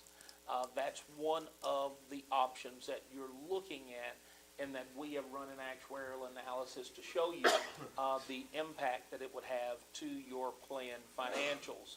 Those are included in the packet that I brought to you this evening. Staff has also included those samples for you to take a look at. We'll talk about the numbers here in just a second, but I also wanted to talk with you about the other change in your plan that you are considering. Under consideration would be a change in the way that your cost of living adjustment is calculated. You currently have an ongoing recurring COLA option for your retirees. Right now, you've got 35 folks who are retired and drawing a retirement benefit. And since 2008, you've been granting a repeating cost of living adjustment. And that COLA looks at the change in inflation each year, and it figures out from that change in the CPI just how much the retiree's benefit will increase. In TMRS, one of the things that I like to make sure that any governing body understands about your plan, whether it is the 20-year retirement option that you're going to consider today, or the change in the way we calculate the cost of living adjustment, and I'll continue to explain that here in a moment. But it's important that you know that any change in your plan, TMRS, we're very transparent with the liabilities that you're bringing into the plan and what they cost and the impact. And in the actuarial analysis that's in your packets today, you'll see that impact. But more than anything else, I want to make sure that you understand that it is the actuarial funding policy that undergirds our program that ensures that every city, regardless of your plan design, you're going to trend to 100% funded ratio. That is the difference between the assets that you accrue in your plan and the liabilities that you have in your plan. And you'll see those dynamics at play in the actuarial analysis that's in your packet today as well. I want to make sure that you understand that that cost of living adjustment, it's pretty straightforward to say that if you're retired from the city of Weimar, you'll get an increase in your retirement benefit if there's inflation. And of course, over the last 5 years or so, we've seen inflation spike to a degree that we hadn't seen in several decades. So you have kept your retirees up to pace with inflation in part because of this cost of living adjustment. I want to make sure that you understand that the traditional cost of living adjustment calculation that TMRS has had in place for many years now, that is not going away, but what we do have is a new option that does have a sunset date on when cities can adopt it. And what this new option does is it is a non-retroactive calculation. And that means this: instead of TMRS each year, when your retirees, when we calculate the cost or the increase to their retirement benefit, instead of us going back to the original annuity that they retired with in whatever year that was, we're going to look back one study period and say, here is what happened with inflation. If inflation was 3% and you have a 70% COLA, 70 times that 3 is a 2.1% increase. Everybody gets a 2.1% increase. And I would suggest to you that if we were to visit with retirees right now, and anybody who understands how TMRS's COLAs are calculated, they probably think that that's the way we do it right now, but it's not. Our traditional cost of living adjustment, what it does is it goes back to the original retirement annuity. Those 35 retirees, if we look back to the retiree who has been retired the longest in the mid-'80s, we're going back each year to that retirement date and saying, here is what the retirement benefit was that year. And every year since, the cumulative impact of inflation has been X number times the 50% COLA that you currently have. And then we figure out the cumulative effect of inflation instead of going back just that one study period. That's a very different number than I just described to you. The cumulative calculation, the reason that this bill came into being and cities are given this option to go with this non-retroactive calculation, just in full disclosure, and it may be more information than you'd really even like to know, Mayor, but I want to make sure that you understand where it's coming from. In 2008, about the same time that Weimar added a COLA to its plan, TMRS, we were looking at some of our cities who were seeing their retiree base growing while their employee base was trending the other direction, the new employees. Think of it as major cities in major metropolitan areas, or cities that are landlocked, or cities that just aren't growing the way that they used to. The cities that come to mind for me, city of Garland in the Dallas County area, the city of Carrollton, the city of Abilene, the city of Amarillo, were not growing as rapidly as they had earlier in their history in TMRS at that time. But the workforce, as they aged, more and more people were retiring. And as those expenses were increasing and the income from the new employees were coming down, we started to see that the funded ratios for those plans were going not toward 100%, but the other direction. So TMRS took the step to be proactive, to get out in front of other cities that would run into that same situation, and we changed the actuarial funding policy so that we would start projecting the cost of those future COLAs. Instead of resetting each year on a rolling annual basis, we started showing cities that transparent liability for those future COLAs, not just for the folks who are already retired, but for those who will retire in the future. So the 35 folks who are retired from Weimar and the 29 folks who will retire from Weimar, of that percentage that will retire, we're already accounting for that and adding it to the liability in your plan, and you're funding that benefit, and your plan is a well-funded plan, 96.7% funded today. So you have got just about all the assets accrued before those benefits will ever come due.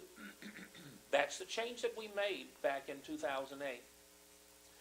But when we made those changes, some cities saw their rates increase more than they ever had in their history in TMRS. And some cities decided that they could not sustain or continue the cost of living adjustments.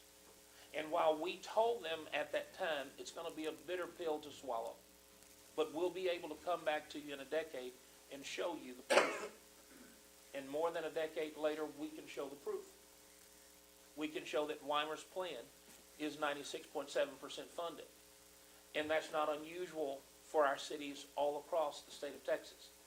TMRS system-wide, we're right at 91% funded today because of those changes.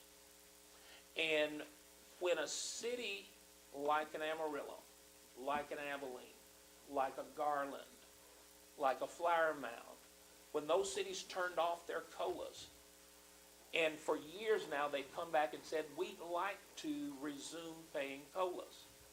But the traditional retroactive calculation means that we must go back to the original annuity that everybody retired with. And since we have not been granting COLAs for some years now, that catch-up makes it cost prohibitive for us to get back into the COLA game. Now, that's a long way to tell you that eventually a representative from Amarillo introduced legislation in 2023 that was passed that allowed cities who wanted to grant repeating COLAs to their retirees to get back in without having to do that catch-up. Here at Weimer, you've been granting repeating COLAs already. There is no catch-up to do. Your retirees are already caught up. But one of the byproducts of the cost of living adjustment being a non-retroactive calculation creates a unique opportunity for a city like Weimer.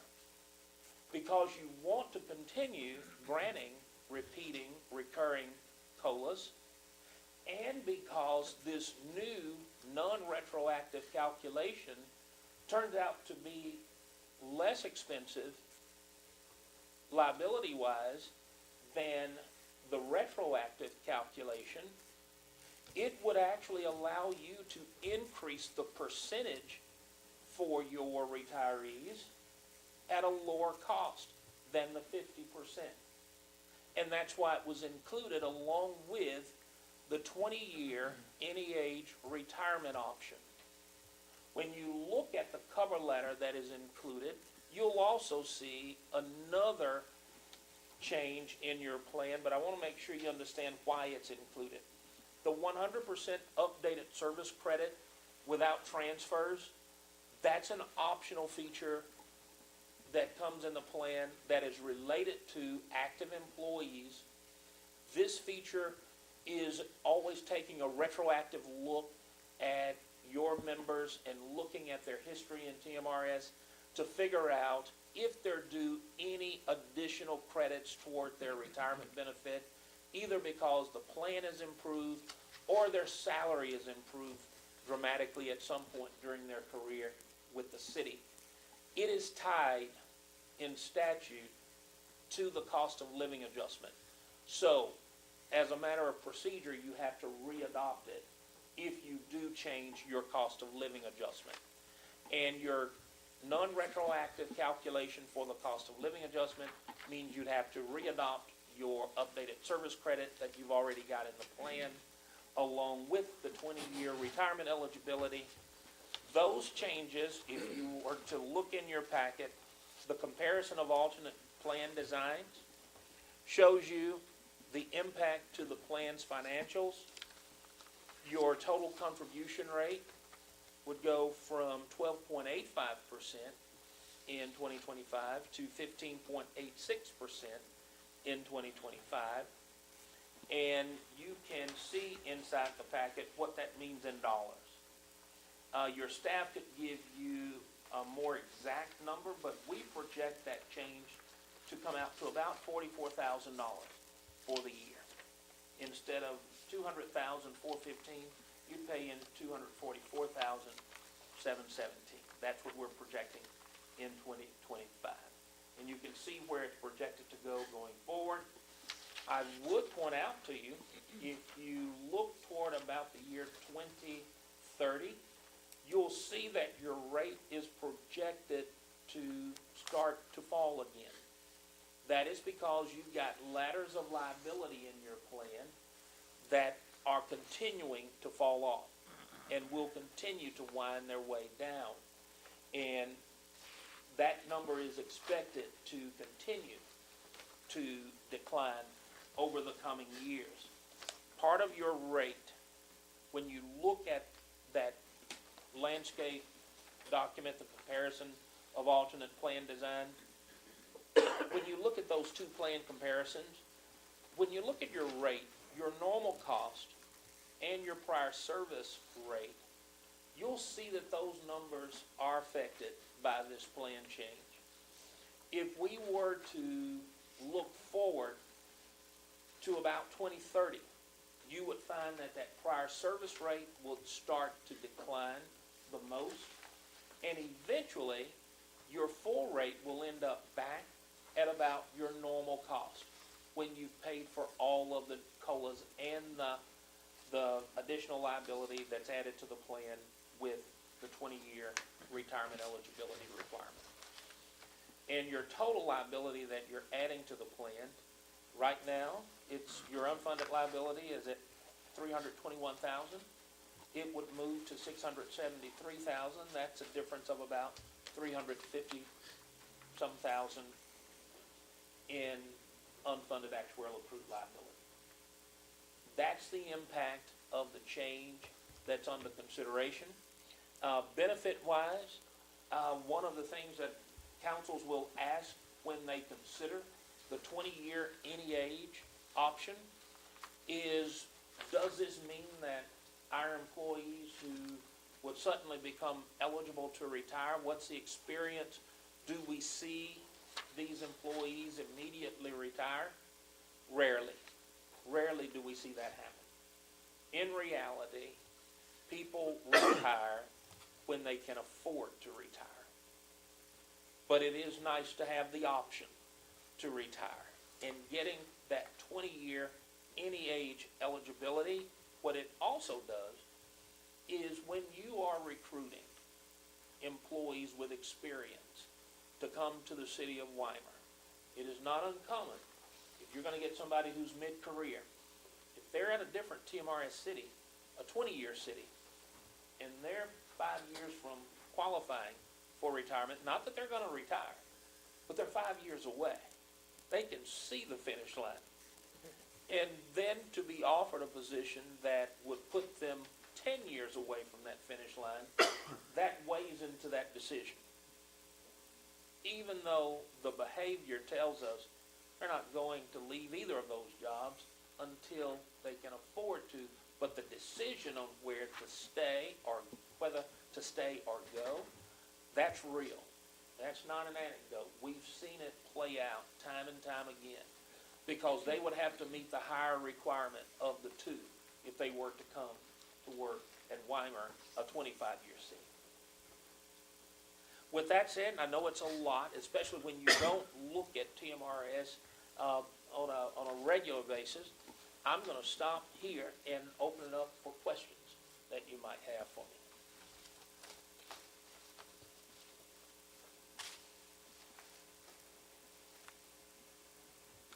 While they're looking and thinking, Mr. Mills, how long have you been at TMRS? I've been with TMRS for 20 years. Prior to that, I worked for the Texas County and District Retirement System, and prior to that, at the Employees Retirement System. So this is my 32nd year in the public retirement sector. So you're well aware of working with Ms. Staver, I'm sure. I am. I am. And of those 76 years, TMRS as an organization was probably about 28, I guess, when Ms. Stever started working for the city of Weimar. 48 years, or 49? 48. 48. Yeah. So we as a She was system, almost there when it we were started. only 28 years old when she started. Yeah. That's an honor, Dolores, it's not a gift. Yes, It is an honor, and as a matter of fact, her service to this community has to be among the top 10 in the state of Texas. And I believe it's in the top 5 for currently serving public servants in TMRS. And I'm gonna confirm when I get back to the building. that's awesome. Weimer's lucky to have her. Yes, sir. We are. No questions, if you had a chance to. So our annual cost would increase, you said 14,000, Richard? Yes, roughly 14,000. And that's every year? Well, based on the same numbers and stuff, but yes. We would project your percentage to stay pretty steady. And then I did mention to you around 2030, the percentage starts to drop. And that doesn't have a whole lot to do with the plan change that you're making today. It's gonna drop regardless of any change that you make, only because of the way that we have the liabilities laddered in your total unfunded. TMRS can pinpoint, sections of your liability that are falling off. These are all factored in as part of the salary too when we do the budget each year. So that's just a normal factor as part of it. So it'll just be a slight increase to that. Of course, the annual salaries generally increase slightly already.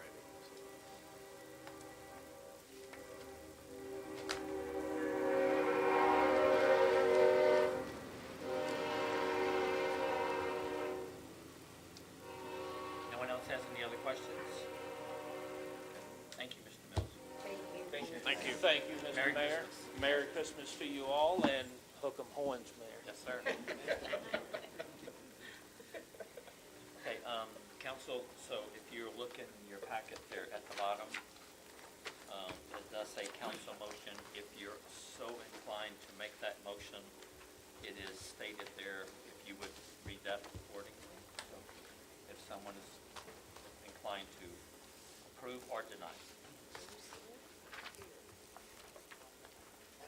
And I think that includes all the pieces that we had discussed, correct, Dolores? Yeah, okay. I make a motion to approve an ordinance authorizing 1, 20-year retirement eligibility, 2, 70% non-retroactive repeating COLA for retirees and their beneficiaries under TMRS Act 853.404 F and F-1, and 3, annually accruing updated service credits. Second? I have a motion from Councilman Scardino, a second from Councilwoman Roberts. It's open for additional discussion. Okay, I'm going to go around and if you'll just state, because we actually can see who it is, but when it's an audio thing, if you'll state your position and your vote. Place one, yes.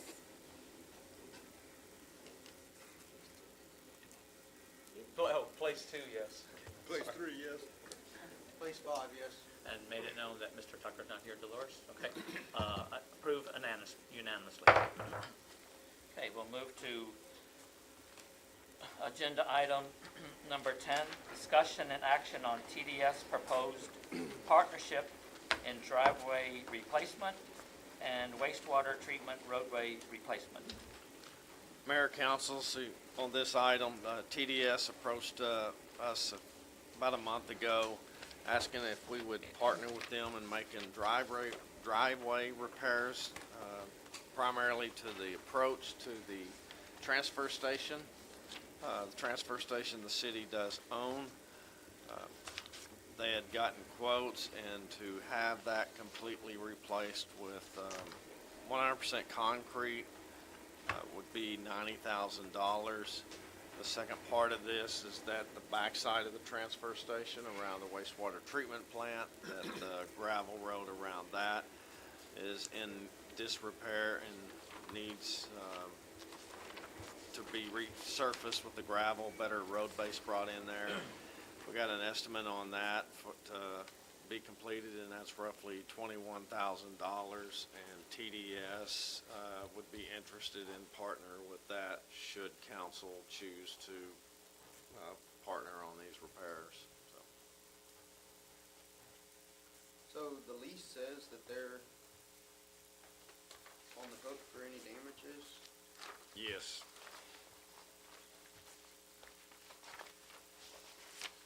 You have a copy of the agreement in your, On page. you know what number that is? 36, I think that is that it? yes, it starts on 36.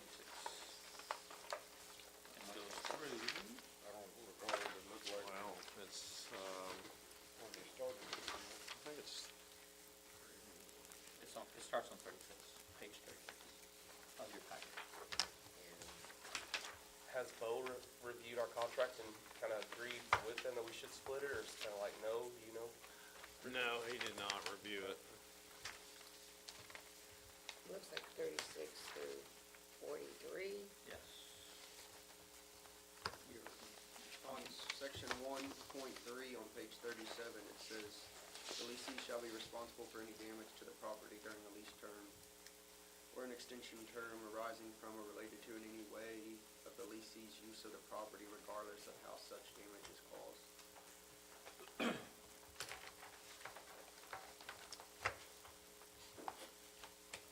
Has this ever come up, anything before my time on council?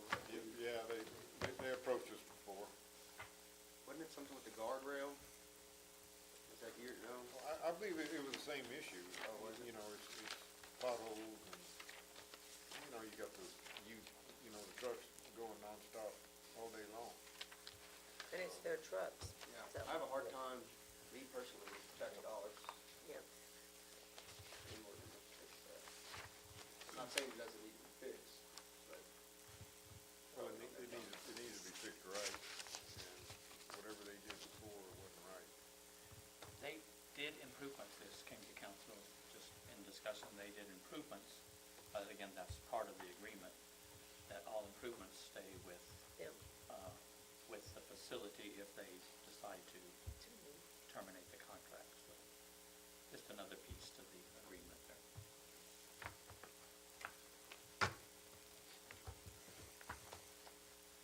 And also, if there's, I'm not cutting you short, but just in your deliberating and discussion, again, there's always that motion at the bottom, or you don't decide to do anything, then it's. Well, I believe that's just their cost of operation, and, you know, they need to Take care of it take care of it. and fix it right. I agree. Cost of business. Well, I'll make a motion, we deny the city manager to enter into an agreement with Texas Disposal System to partner in making necessary driveway repairs to the transfer station and roadway repairs to the water waste treatment plant. Second. I have a motion and from Councilman Roberts, a second from Councilman Scardino. Any additional discussion?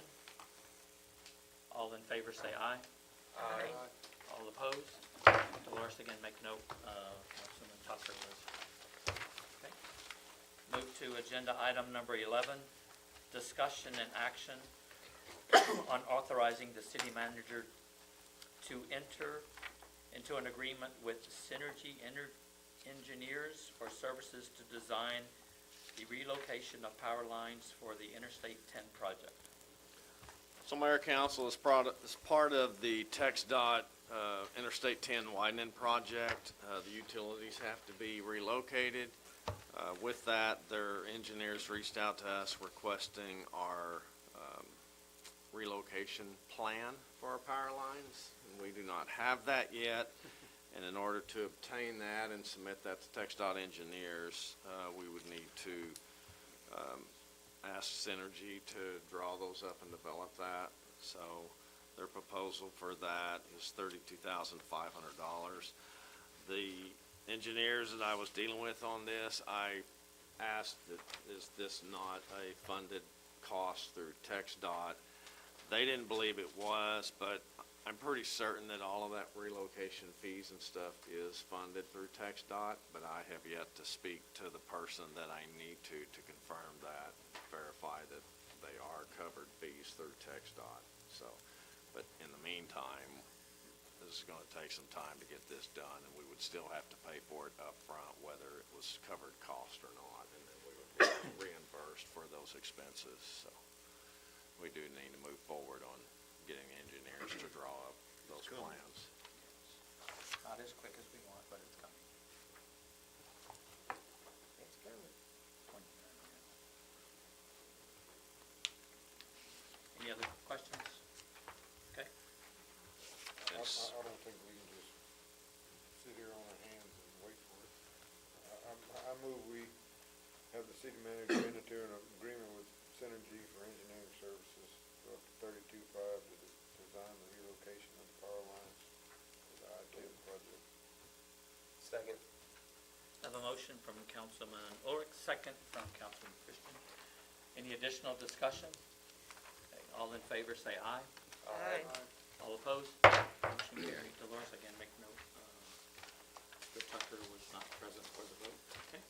Agenda item number 12, discussion and action on authorizing the city manager to spend up to $89,155 to purchase the budgeted hydrovac trailer for Public Works. Mayor, council, so this is a budgeted item for the hydrovac trailer, and if you will, that was a specialized machine that we discussed in the budget workshops, that it's really a high-powered, high-pressure washer and a shop vac coupled together. Basically, it allows them to go out and, instead of waiting for dig test to come out and mark all the lines, if there's an emergency, they can take this machine, they can go ahead and start digging the hole and clearing out for that utility break or whatever without worrying about cutting into any other utility lines or gas lines or anything like that. It can be done quickly and safely. They can clean out. I mean, there's all kinds of uses that this has grown with this machine and stuff. So we've been working with City of Columbus, looking at different ones out there. So this one happened to come up. It is through the purchase and co-op, so it meets all of the bid requirements. This one particular model that they're offering to us, we did budget $85,000 for this, but this one particular model actually exceeds that. But it's actually a $110,000 unit that they're closing out. But they're offering it to us for $89,000. So it's definitely the increased level of model for that. So we're asking to authorize spending that $89,154.24 to make that purchase. And we have the money to cover that in the equipment fund. I'll make a motion, we approve the city manager to spend up to $89,155 to purchase the hydrovac trailer for Public Works. Second. I have a motion from Councilwoman Roberts, second from Councilman Scardino. It's open for additional discussion. Hearing none, all in favor say aye. Aye. All opposed? Motion carries unanimous. Again, Dolores, Mr. Tucker is not present. Okay, we move down to agenda item number 15, discussion and approval of the 2025 city holiday schedule. Mayor, council, so this just on the surface looks like the normal calendar schedule that we bring before you. There's one little twist this year that we are asking or proposing to you, is that on Christmas Day, it actually falls on Wednesday, Thursday, which brings staff back on Friday for 2025. So what we're asking is that we actually work Christmas Eve till noon, work half a day, and then close at noon, and then be off that Thursday, Friday. So we would work half a day on the 24th, off completely on the 25th and 26th. I hope all businesses decide to do that. Yeah, talk to your brother about that. I don't know what that efficiency's gonna be like on that half of Wednesday. About the same that you would have on Friday. Correct. All day. I'm good with that. Oh, you I wanna so make- move. Okay. Second. I have a motion from Councilman Ulrich, a second from Councilwoman Roberts. Any additional discussion? Just to reiterate, half-day Wednesday, Thursday, and Friday. Just, that's your motion, correct? They work half, yeah, half a day on Half-day Wednesday, correct, yes. Oh, okay. All in favor, say aye. Aye. All opposed? Unanimous? Again, Mr. Tucker is not present. Thank you. David's the only one that likes that. Okay, we'll move to agenda item number 16, discussion and action authorizing city manager to purchase utility poles in the amount of up to $17,835.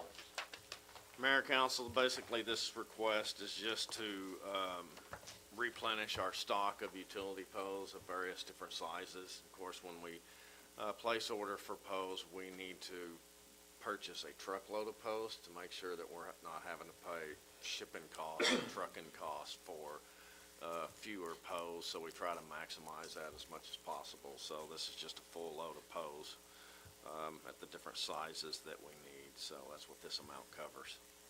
Yeah, I remember one time we had to buy some from Hallettsville or something, we're you short. know, 'cause there's no reason for us to be short on inventory. Yeah, you never know when you're gonna have to replace one or, And we won't sell them to anybody else. No. no. I would so move. Second. I have a motion from Councilman Ulrich, a second from Councilman Scardino. Any additional discussion? All in favor, say aye. Aye. All opposed? Unanimous, and again, Mr. Tucker not present. Agenda item number 17, discussion and action on awarding bids for the fuel purchases for 2025. Mayor, council, so this is the regular bidding for, get the pricing for our bulk fuel that we purchase.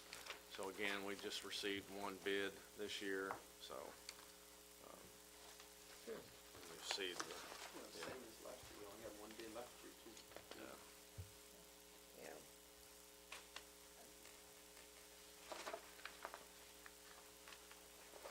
I make a motion, we award the bid for fuel purchases for 2025 to Patriot Fuel Distributors out of Hallettsville, Texas. Second. I have a motion from Councilwoman Roberts, a second from Councilman Scardino. Any additional discussion? Hearing none, all in favor say aye. Aye. All opposed? Motion carries unanimous. Mr. Tucker not present. Agenda item number 18, discussion on TxDOT Interstate 10 expansion project Weimer exits. So Mayor, council, a council member requested that we just bring this back up and highlight the exits from the TxDOT expansion. And with that, after the expansion, the exits for Weimer, the westbound exit into Weimer will be located just in front of Cavender's Auto Dealership. And then the eastbound on-ramp will be also roughly in front of Cavender's Auto. The westbound on-ramp will be just past, right before, it'll be just past the daycare there. Help me out here. Academy, Wildcat Academy. Yes. And then just east of there will be the off-ramp coming into Weimer, going back eastbound. So on-ramp westbound would be through College Street? Or would it be before College? College Street's coming out, I mean, that's gonna be closed, Oh, yeah, that's gonna be a Walden. that's gonna be, Yeah. yes. There will be an on and off ramp further west of that. Well, it's gonna be the feeder that's just gonna run. Yes. What about an entrance and on and off over there at County Road 220? Is that still, yes? Okay. The current proposed plan, yes, there is one on the other side of Bridge 201. I think that's, is that 201? Yes. Cut me off, Fireman. 210. 210. Okay, I have a little dyslexic. See, let me turn my glasses 201 on. is over here, 210. 210, yes. It's more in the area of the Iron Horse, I think, is where that is. And 155 is gonna be a underpass. Correct. And when you said they pushed it back? Yes. Oh, yeah. 2029. Yeah, 29. We're probably 30. expecting 30. You can see how long it's taking to. That's the issue. Yeah. And I'm sure they'll push it again before that gets here. So explanation was Weimer was one, then they split it into two stages. Now it's actually split into three. And I asked, could we actually be the first in the three at the end, but that answer was no. It's the progression that they're doing, so. I just respect that they've been listening to the requests that we were permitting to them. So we did not have the exits between 210 and 155, but now we still have those exits back off and on. But they were talking about doing that underpass first, right? You're talking about 155? I guess it's just all part of it. I didn't actually get a breakdown from that specific, but they told me 22 months of what it would take to come through here to fix our section of it. So, it's It'll be a exciting mess. times. We'll all be here. Well, Correct, Lois? if they keep pushing it, I doubt it. You good? Good. Agenda item number 19, future agenda items. I would like to see if we could put on the January agenda some discussion and action with changing our meetings back to 4 o'clock from going back to where we used to be. I have not seen any additional occupancy here showing up at our 5 o'clock meetings versus 4 o'clock. I'm just opposing, just asking if that can be put on the agenda. You don't have to defend yourself, you're just asking them to put it on there. So Yes. you're good. She Anyone got- else, any agenda items? Scotty? Kristen? Okay. Agenda item number 20, announcements. Mayor, council, so here pretty quick, just the down home Christmas parade and event. So that's starting at 6 o'clock. And then, this Friday night is the employee appreciation dinner at the Civic Center, and that will be starting at 6. So firefighters gonna be cooking us a nice steak dinner. And lobster. Try not to burn them. And that's all the announcements we have, Mayor. I have one, I just want, to the community out there that's listening in and to the folks here in the audience, I wish everyone a safe holiday season. I'm probably going to extend that from all of our council out to everyone as well. Yes. Welcome. I'll make a motion, we adjourn. Second. I have a motion and a second to adjourn. I have 4